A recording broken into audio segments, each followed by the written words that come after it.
tapta jivanam kabibhirilitam kalmashapaham sravanamangalam srimadatam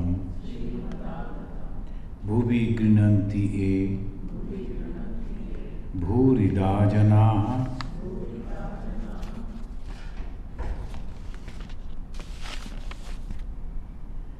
Hinduism has given the wonderful liberty to the spiritual aspirants to choose his own path, the own way, own system, own method of spiritual practices. This is the speciality of the Hinduism.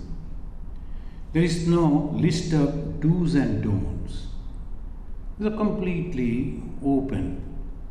And that is the reason in Hinduism there are so many different systems.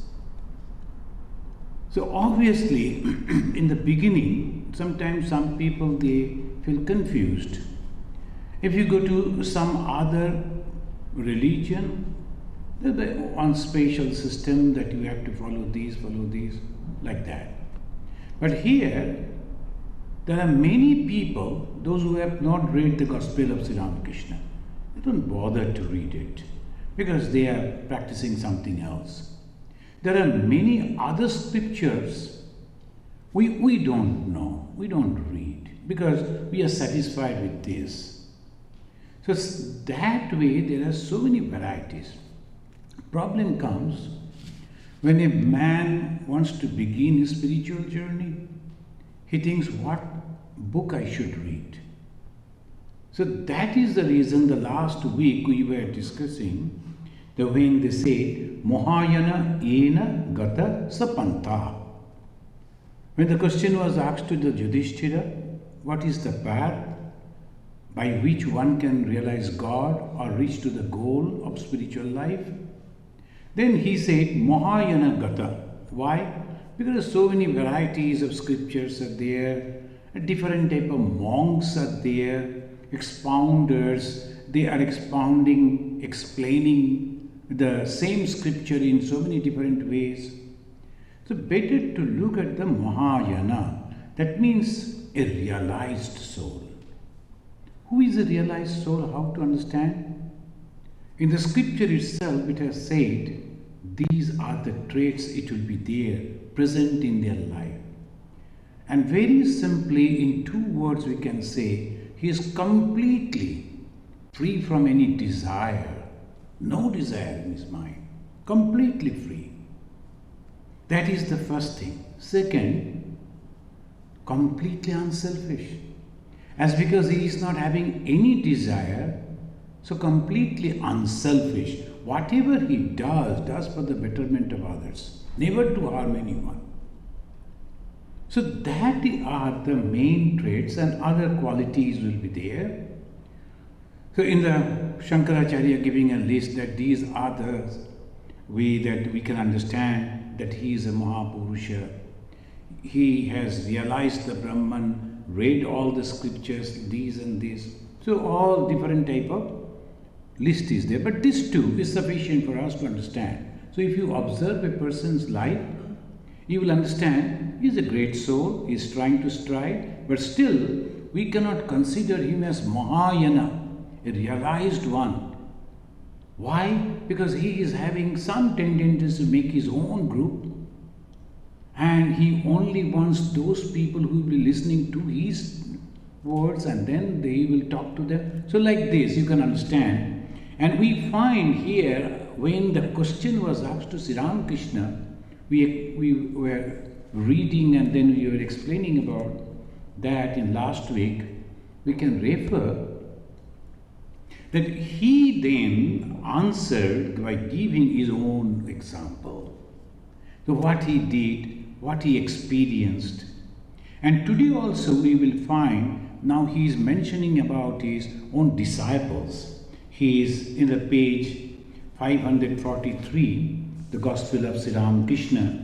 He said, Rakhav had his first religious ecstasy while sitting here massaging my feet. Rakhal means Swami Brahmananda, about whom Swami Vivekananda said he is very high in spirituality among all of us. All the direct disciples of Sri Ramakrishna, among them this Swami Brahmananda, he is regarded as a very high in spirituality.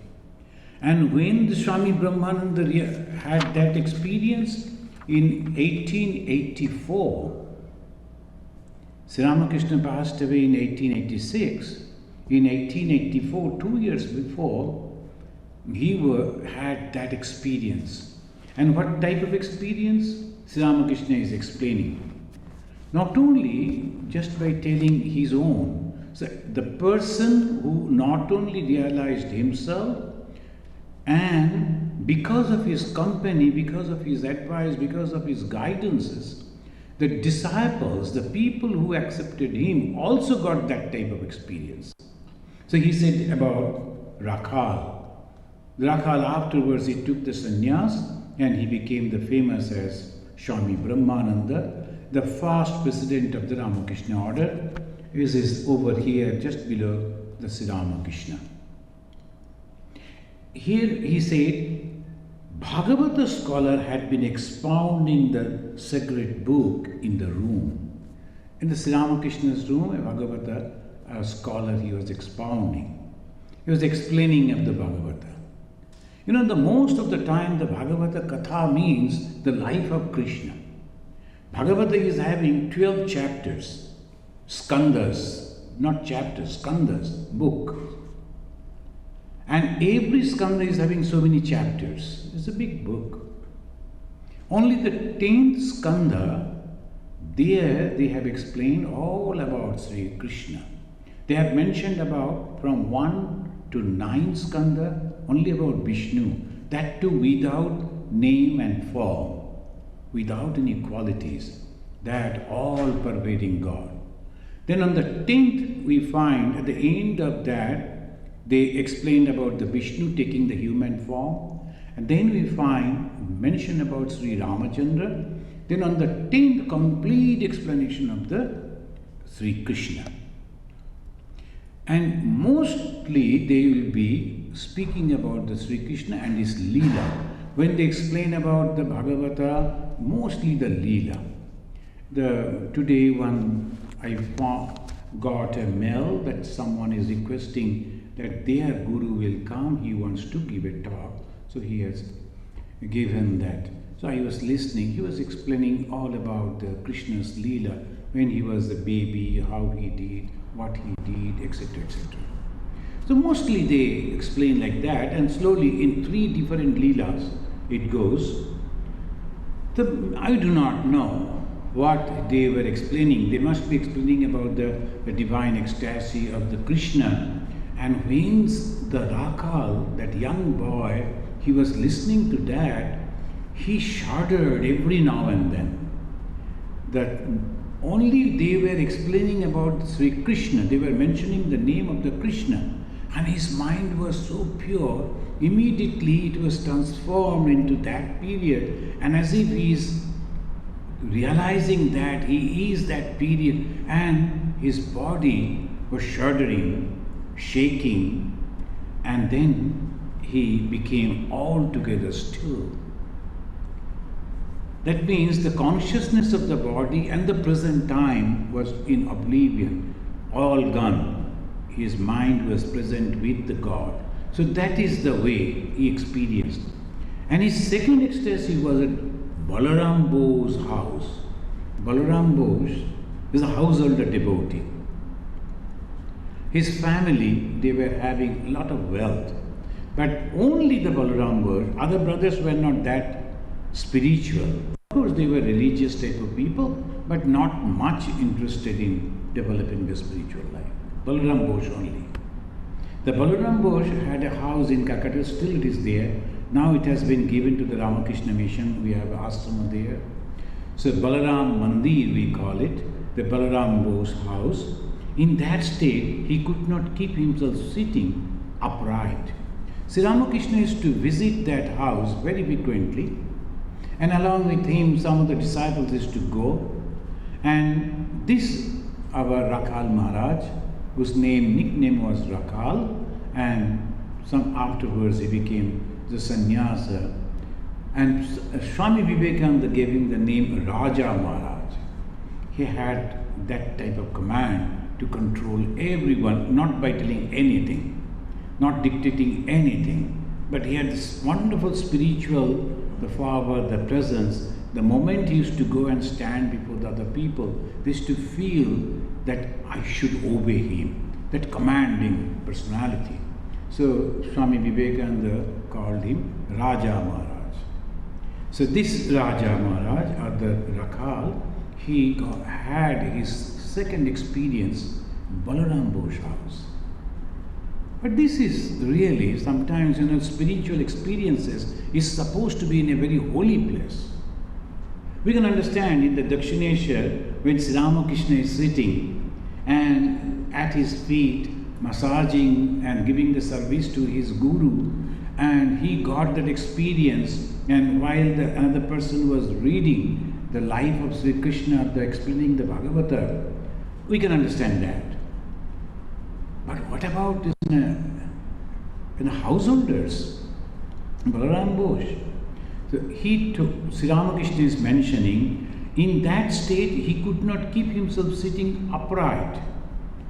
And then he got that experience. And he lay flat on the floor. Then he is mentioning, this is very important, Rakhal belongs to the realm of the personal God. Personal God. He never mentioned it about Vivekananda. He had a different type of mentality. So this is the beauty of the Hinduism. So one, he is liking God in person with quality, and moment I am hearing about the Krishna or the Kali or the Durga, all those feelings come within me, and I merge into that thought. That is also very high spiritual experience. Sri Ramakrishna appreciating that, accepting that, admiring that. But he is mentioning this is one way. So Rakhal belongs to the realm of the personal God. He leaves the place if one talks about the impersonal. And Vivekananda was always the Vedantin, but they were two good friends. This is again the symbol of Hinduism. Vivekananda was always all Vedanta, absolute Vedanta. He never wanted to talk about Kali, never visited Kali temple, all this. And Rakhal Maharaj, his good friend, and they were childhood friends from a very young age. They grew up together. But they were very good friends, and completely two different attitude. And there was no problem for them to be together. And again, friends, this is the beauty of the Hinduism. And so much liberty has been given. So he is then he is telling, Sri Ramakrishna is mentioning, Rakhal has been staying with Balaram at Vrindavan. Ah, what a nice nature Balaram has. It is only for my sake that he doesn't go to Odisha. Odisha is a state of India where his family owns an estate. His brother stopped his monthly allowance and wrote to him, "Come and stay with us here. Why should you waste so much money in Calcutta?" But he didn't listen. He has been living in Calcutta because he wants to see me. What devotion to God. He is busy day and night with his worship. His gardener is always making garlands of flowers for the deity.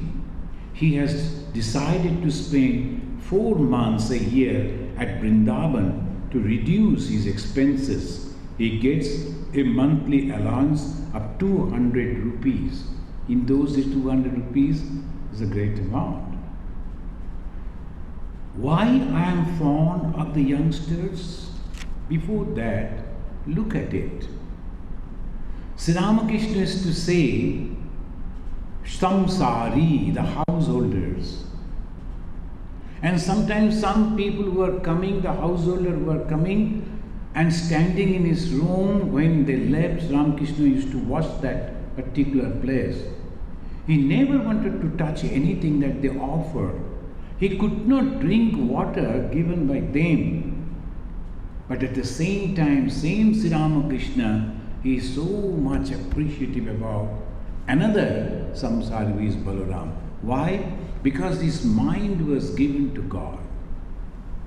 The Balaram Ghosh is a holy man. So when all the time that you discuss that there are only two existences are there. One is God, another this world. One is the self, the Brahman, the spirit. Another, this body, this mind, this phenomena. So these are the two. When the mind, both are created by God. And the last Sunday we were discussing that. Both are from God. He has created out of His own. But at the same time, God is teaching us that if you give your mind to mind, aparavidya, then it will be difficult. If your mind goes to these worldly things, this is full of maya. So take your mind upward and go to the another realm, that is spirituality, paravidya, which is highest, and get liberation. And whom he is telling? Not the animals, not the birds. He is telling it to the human being. And those human beings, those who have already experienced, developed the quality to understand the subtle things. So he is telling this. And suppose you are in the household, suppose you are a monk, it doesn't matter at all. You have to understand this.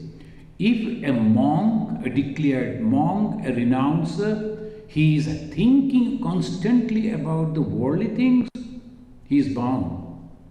Physically he is somewhere else, living alone, bachelor, all those things may be there, but his mind, that is bound. And a householder living in the house, taking up all the responsibilities, performing all his duties, but at the same time not bound by that, is free. Giyasa nitya sannyasi yo nadeshti nakankshati. That's why the Krishna again and again in many different places in the Bhagavad Gita he mentioned that.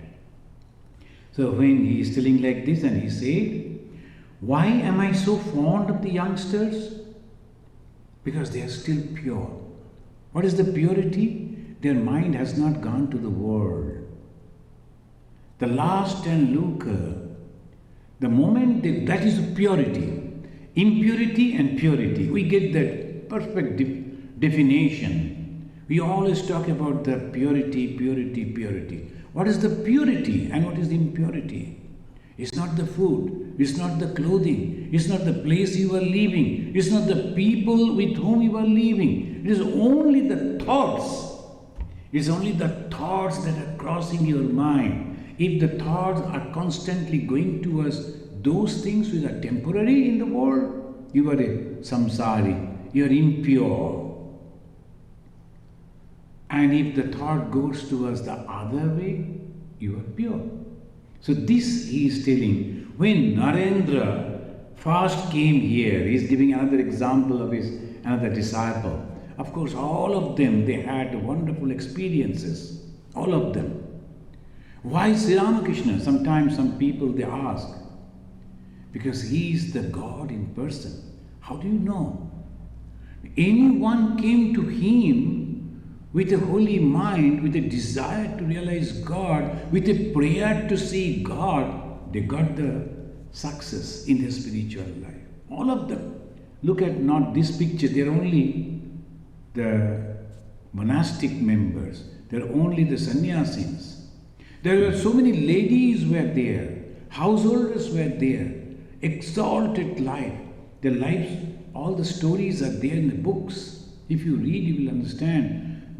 Whoever came with a longing to realize God, with an open heart to understand spirituality, all were blessed by him. If he is not a Mahapurusha, then who can be? So this we understand he is telling, when Naren first came here, he was dressed in dirty clothes, but his eyes and face betokened some inner stuff.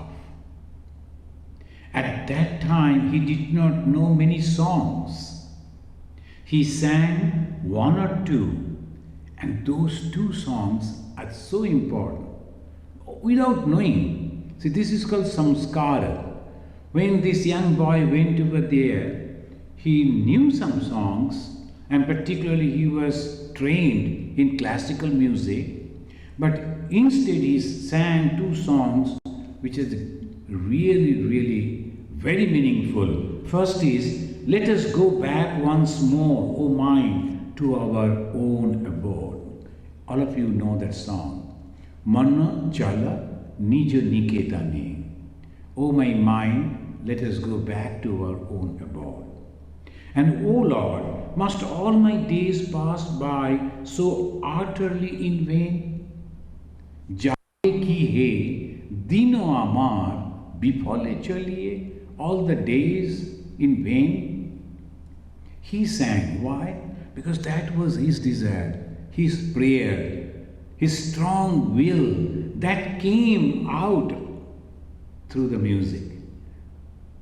That is Sri Ramakrishna appreciated. And he said, whenever he came here, I would talk only with him, though the room was filled with people. That is the purity. When our mind, our heart is pure, then God is also attracted to that. And God cannot but come to that soul, come to that mind, bless that particular person. When some people they say why we are not realizing God, that means still the purity has not come. Still the longing for the worldly things is there. That's why we are not getting. The moment it is not there, Sri Ramakrishna, he gave the hint. Narendra, he was wearing the dirty clothes, but his eyes were completely different. That was showing, and then the sang that he sang, that showed his prayer, that showed his mind, that could prove his thought, prevalent thoughts. So obviously, the God also was attracted. So this he is mentioning, and afterwards he is mentioning over here, the youngsters are now in the stage of sadhana. Slowly, a group of people is to come to Sri Ramakrishna, and Sri Ramakrishna is to guide them completely different way. Other people also used to come, and many of them, they were, some of the places, they were also spiritual teachers, spiritual guide. So they wanted to guide the young people to Sri Ramakrishna is protecting them. No, listen to me, only to me. Why? Because otherwise they will be confused.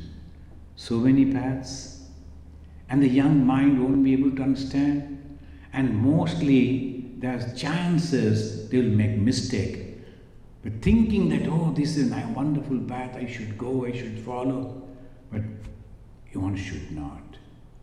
Pushpitam vacham, in the Bhagavad Gita also, some of the people, they talk so wonderfully, as if the flowers are falling down. Their words are like the flowers, very attractive. But ultimately it gives nothing. It takes to completely wrong way.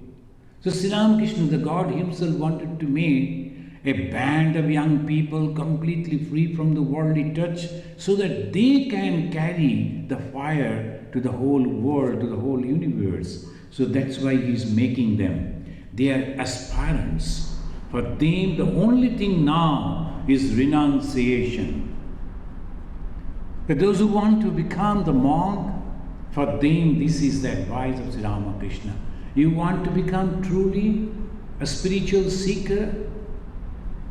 If you want to seek God, staying in your house as a householder, no problem. But if you want to be a monastic, want to accept the monastic life, then this is the thing. renounce. What is the renunciation? The whole world. No attachment to the world. How can it possible? Is it possible to renounce the whole world? Yes. It is possible if you can give away your ego.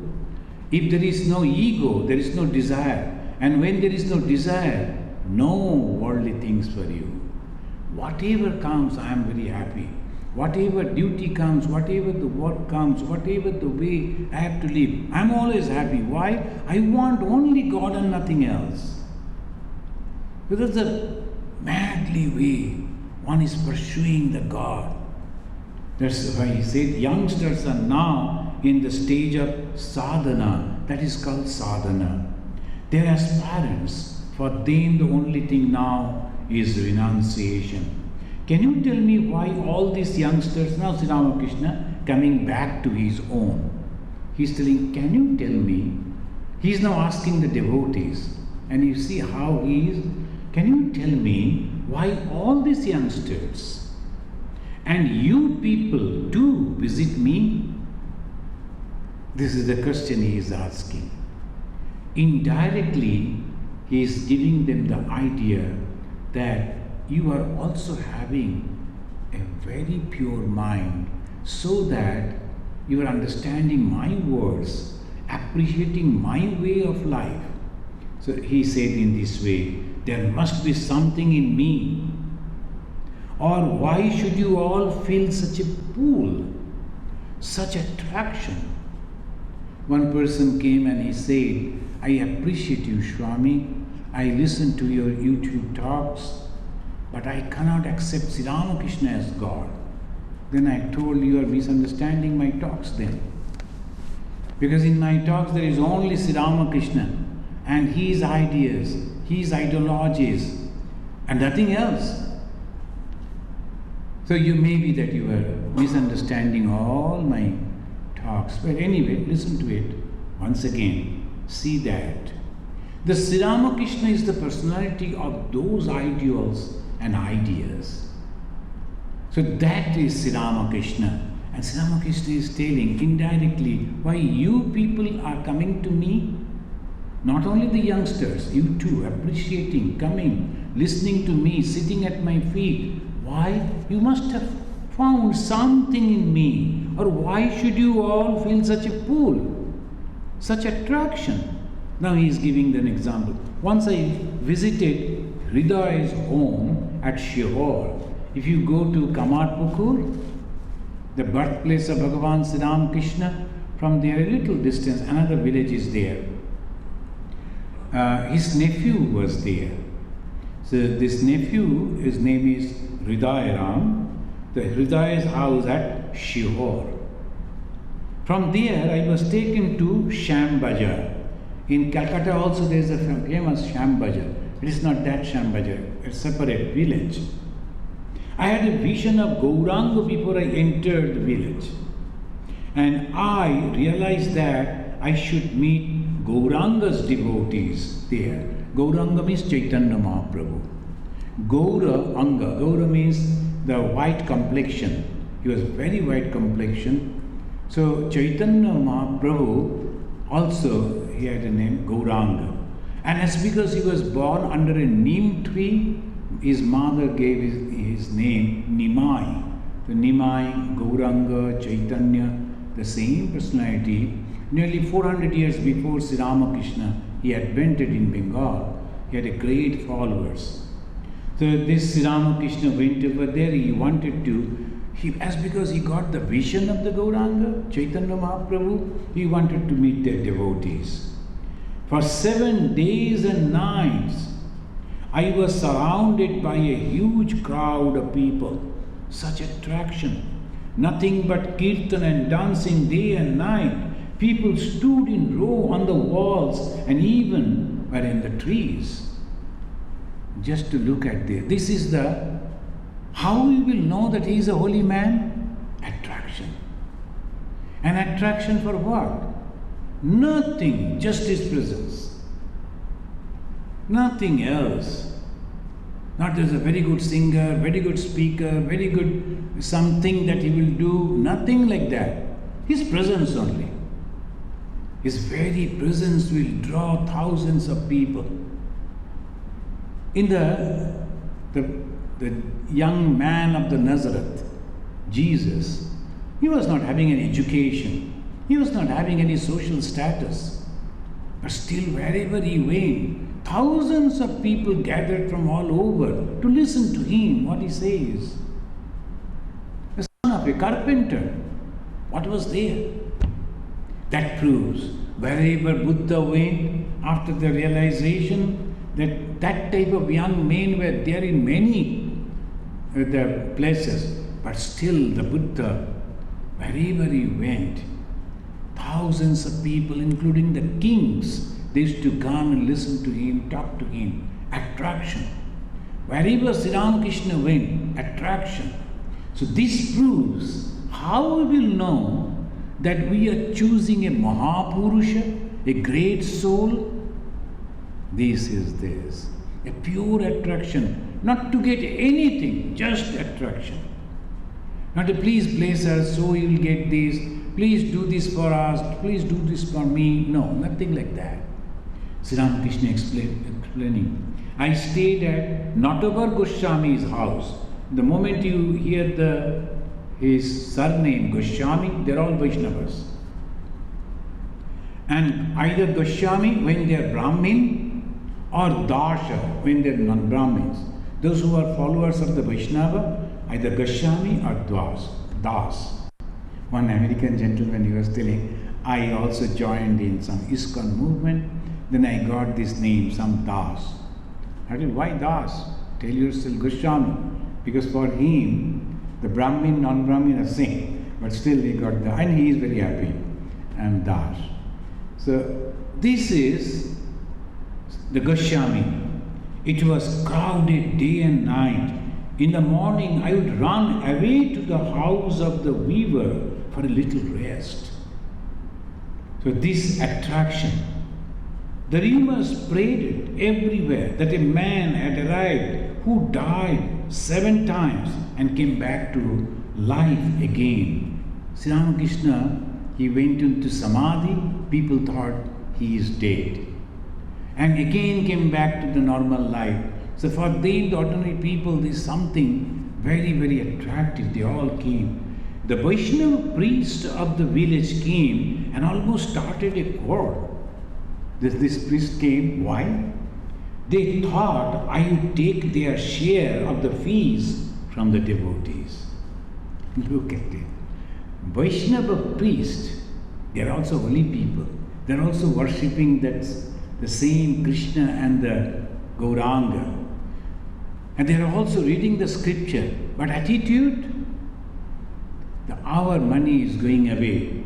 So they came to fight with the person. Why you have come over here? This is not your place. You go away like this, they are telling. So the Vaishnava Pandits wanted to test me. Some people told, no, don't think that he will take away the money. He is a Brahmagyani. Someone said. Sri Ramakrishna didn't say anything. Someone on his behalf said that.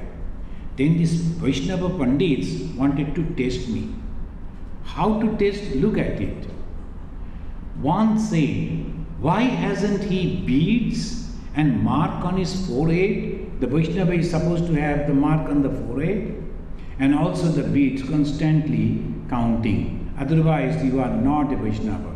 Then there will be a very tight the beads on the throat. So these are the signs of the Vaishnava. Is it? These are all apparently. So sometimes some people going to the school, different schools are having different type of uniforms. And if you are not putting that particular uniform, that they won't accept you as that school student. Or nowadays the identity cards are also hanging on their chest. But school is not for that. School is for knowledge. And if you get the knowledge from the school, you don't need that. You need not to carry or go on wearing the same dress even after passing out of the school. No.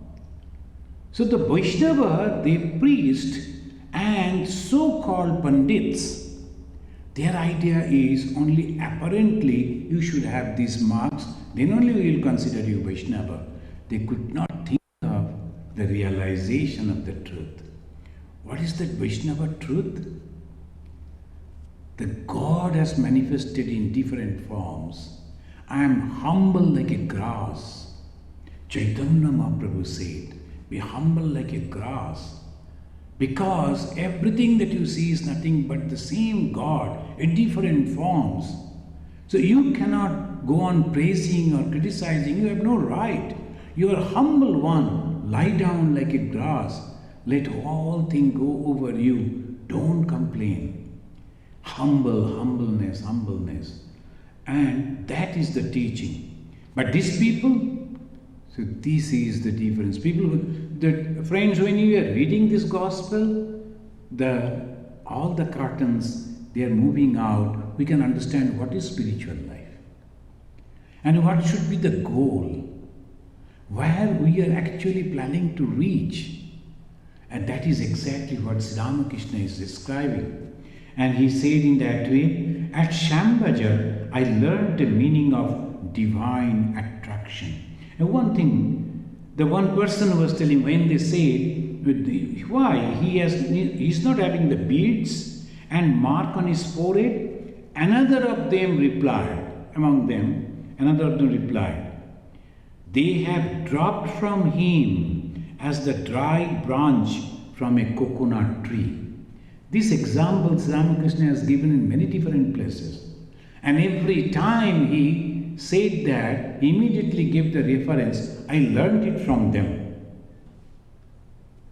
And that is called not taking anything of anyone's thought even without referring.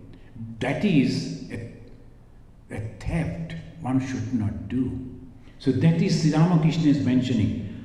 They say that it was there I learned this illustration of the dry branch of a coconut tree. At Shambhaja, I learned the meaning of divine attraction. When God incarnates himself on earth, he attracts people through the help of Yogamaya, his divine power. People became spellbound. The people become spellbound because of this attraction. What is there in this man? But still they are attracted to that. Sri Ramakrishna didn't say that they were attracted to me and I am. Indirectly he is mentioning, those who are coming to me, you have chosen the right path. And here he is telling that it was about 3 o'clock in the afternoon. The master had been conversing with the Mukherjee brothers and the other devotees when Radhika Goswami, a Vaishnava scholar, arrived and bowed before him. This was his first visit to the master. Radhika Goswami took a seat and Sri Ramakrishna is asking, are you a descendant of Advaita? So Advaita means as an intimate companion of Sri Chaitanya. His name was Advaita. And Goswami, yes, said, Sri Ramakrishna. At this the master saluted him with folded hands. The moment he mentioned this, I have seen this in Belur Math. All the descendants of the Sri Ramakrishna, they were not at all devotees, I have seen that. But whenever they came to Belur Math, even the President Maharaj, they went to President Maharaj, immediately President Maharaj would stand up and bow down to them with folded hands. And then he will give some money and the clothing and some food as gift to them. He will go to the manager Swamiji, that time the great Swami was there, he will also do the same. Not offering pranam, oh you have come, then he will also give. Lokeshandraji used to give money and all that. Even today when we go, when we meet them, we always give them something. Not that we are giving to them, it's a respect to that family they belong. If they understand that, their life will change. But mostly they do not understand that. They think it is our right. As because we are born in that family, you must have to give this. It is not. It is a respect. And Sri Ramakrishna, we will come to this and we will end up, because today's topic that we have announced, that one must show respect to the religious garb. This is the respect. And then he said, you are descendant from Advaita Goswami. You must have inherited some of his traits. A sweet mango tree produces only sweet mangoes and not sour ones. So that is, just because you are belonging to that, you must have something within you. Try to understand that. Try to inculcate that. Try to manifest that. This is the important thing. The Goswami humbly said, I don't know. Master, whatever you may say, other will not let you off so easily. Brahmins, however imperfect they may be, are worshipped by all on account of their having been born in the lines of the great sages. If one of your ancestors was a great soul, he will suddenly pull you up, however unworthy you may be. This is the statement of fact. In any family, if there is a holy soul, then afterwards, all the lineages, they get that benefit. Knowingly, unknowingly. If they are knowingly doing it, respecting, then it's very good. Sometimes some of the relatives, many of them, they have not seen the Swami, but just to take the benefit of some in the guest house and food and all that, they will go to Belur Math and they will say, we belong to so and so Swami, and he was our maternal uncle or uncle, something like that. And Belur Math will say, oh, you say that's okay. And they are very happy. But they forget why they are getting this respect. Because of the Swami. And if I also try to be like him, naturally it will be so good, great. They usually forget. So this is the Maya. So this all the time it happens like that. It's so bad. But Sri Ramakrishna is telling, no, we should always remember. And he is telling, besides, one must show respect to the religious garb. Even the mere garb recalls to mind the real object. Friends, I think I told you, my father was offering pranam from distance. You know, in India, even the folding hands and lowering your head means showing respect to a person. And one person wearing a gerua and the little beard, he was walking with a stick. My father, he did like that. I thought, father doesn't know him. But we, as a young boys, used to play around. We knew that man. Then I told, oh, you don't know him? He was arrested by police a few days before. Then recently he got the release. He is not getting any job. So he is begging, putting on the gerua girl. So I was wondering why, father not knowing which the man, why should he do like this? My father told, I am not offering pranam to that particular person. I am respecting the color of the cloth that he is wearing. That is the gerua, which was done, our Shankaracharya, Chaitanya Mahaprabhu, Lord Buddha, they all are wearing that garb. So respect to that particular color.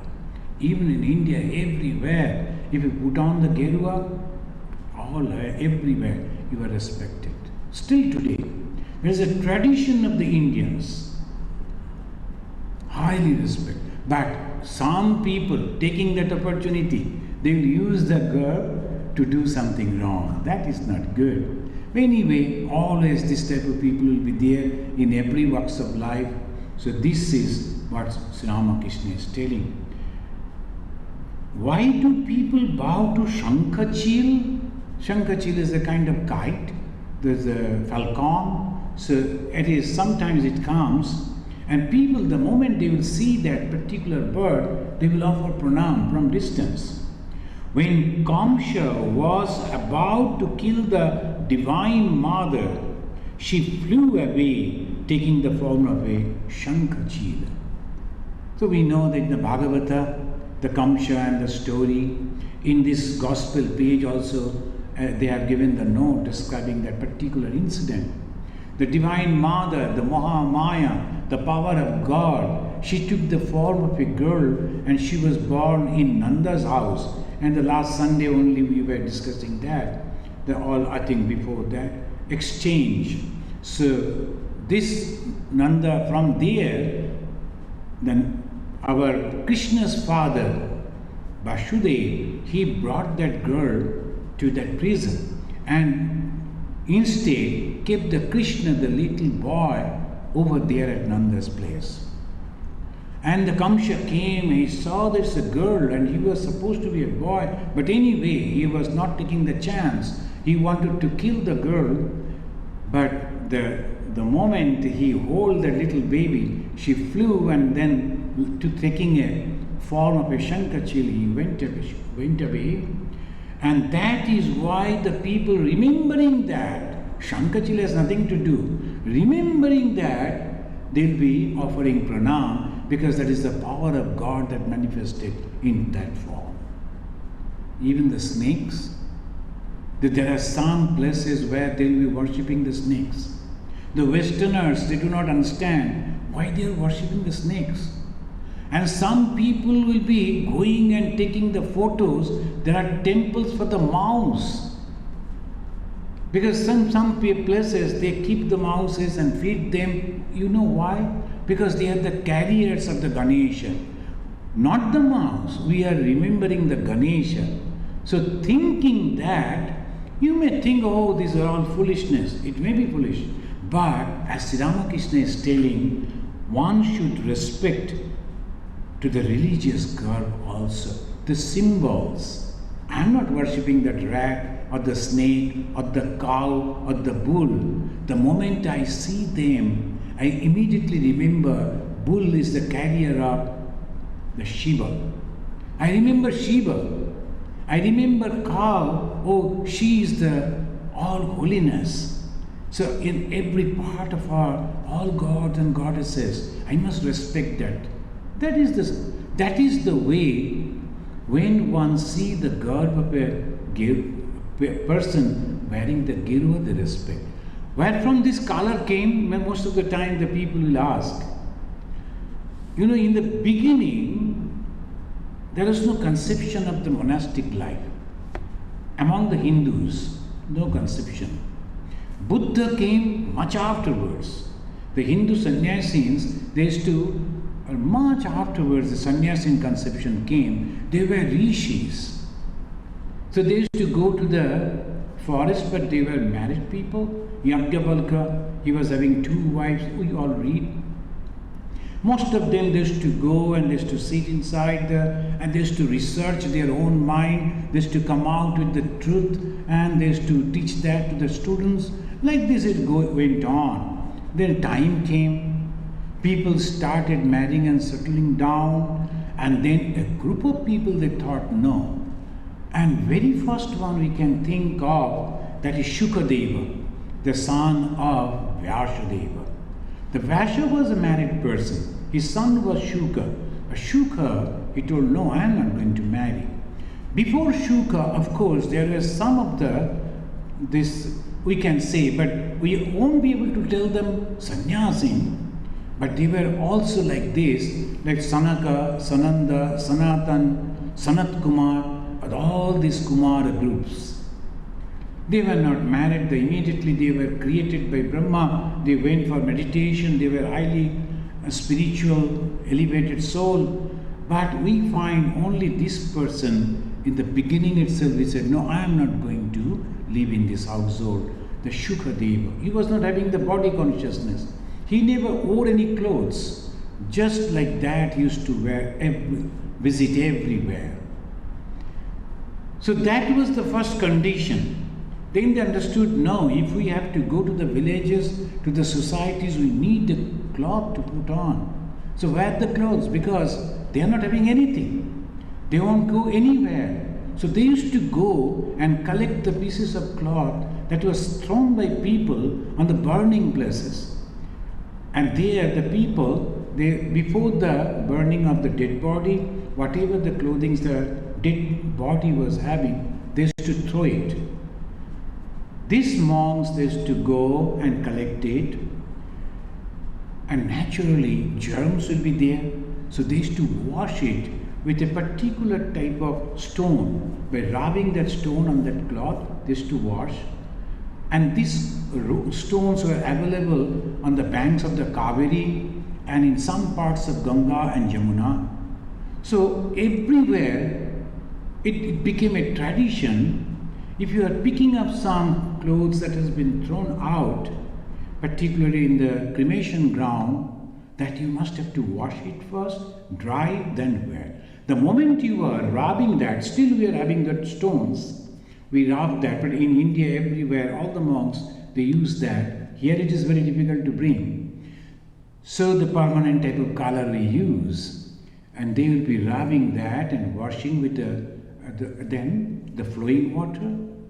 So it will be clean, they used to wear that. And when you are rubbing the stone, it is to take this type of color. So it became the symbol of the monks. Afterward, the Buddhist monk came.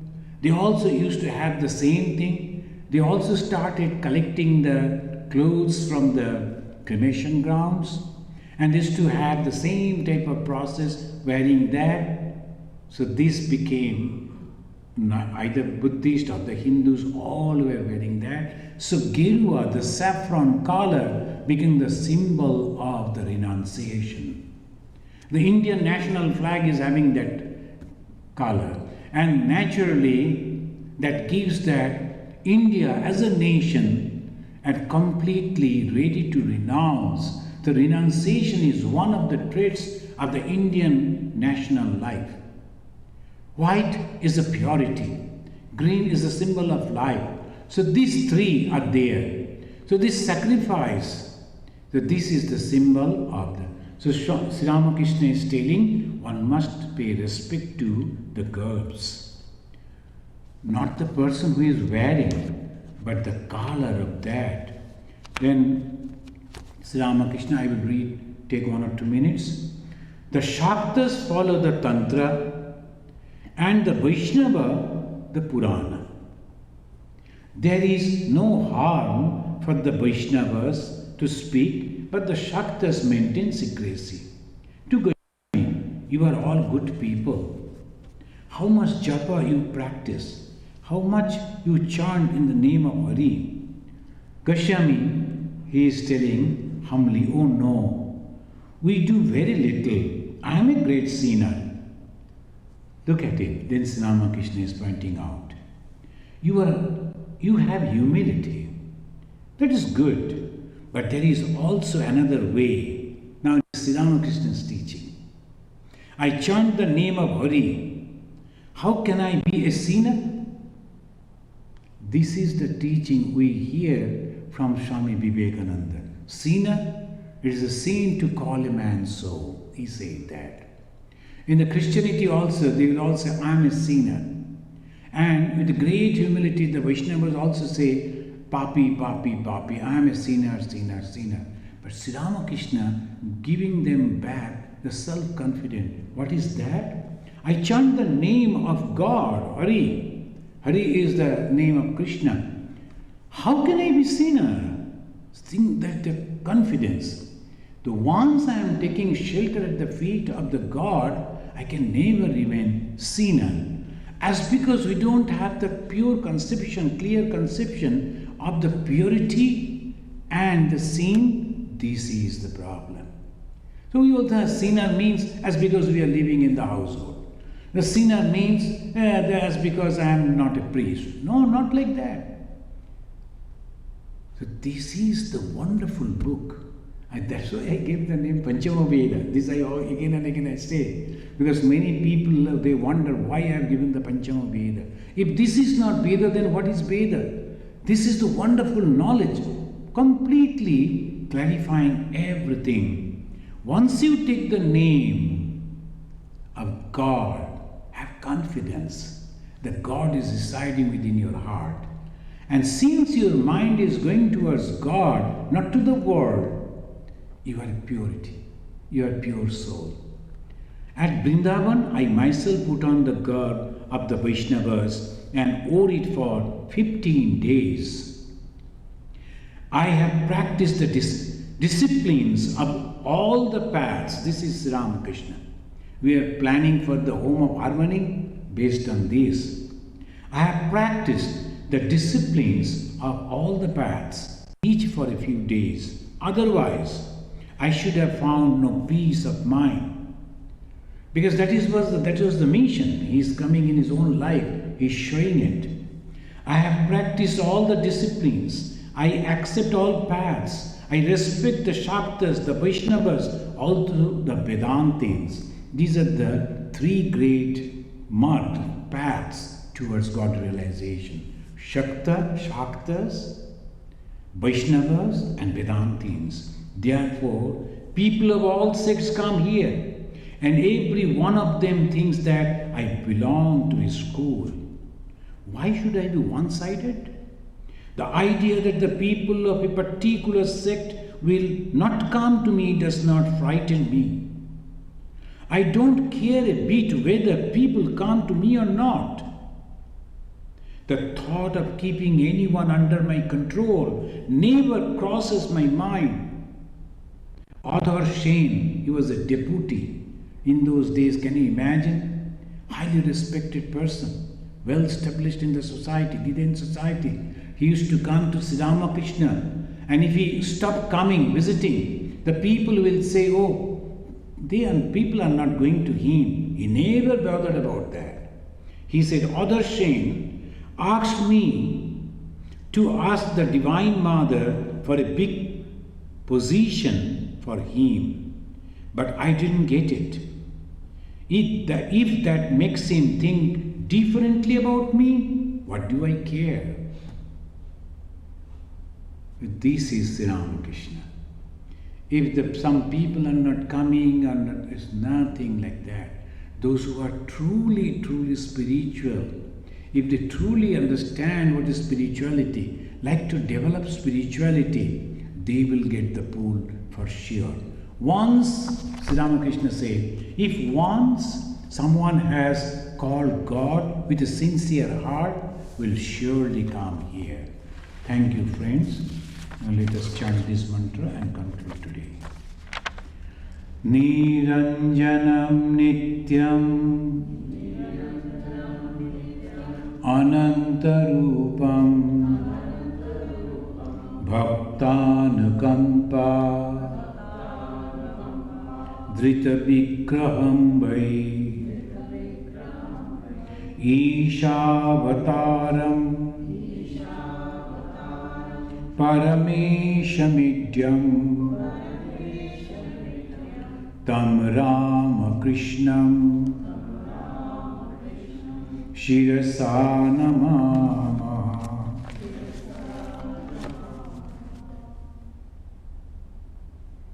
Om Shanti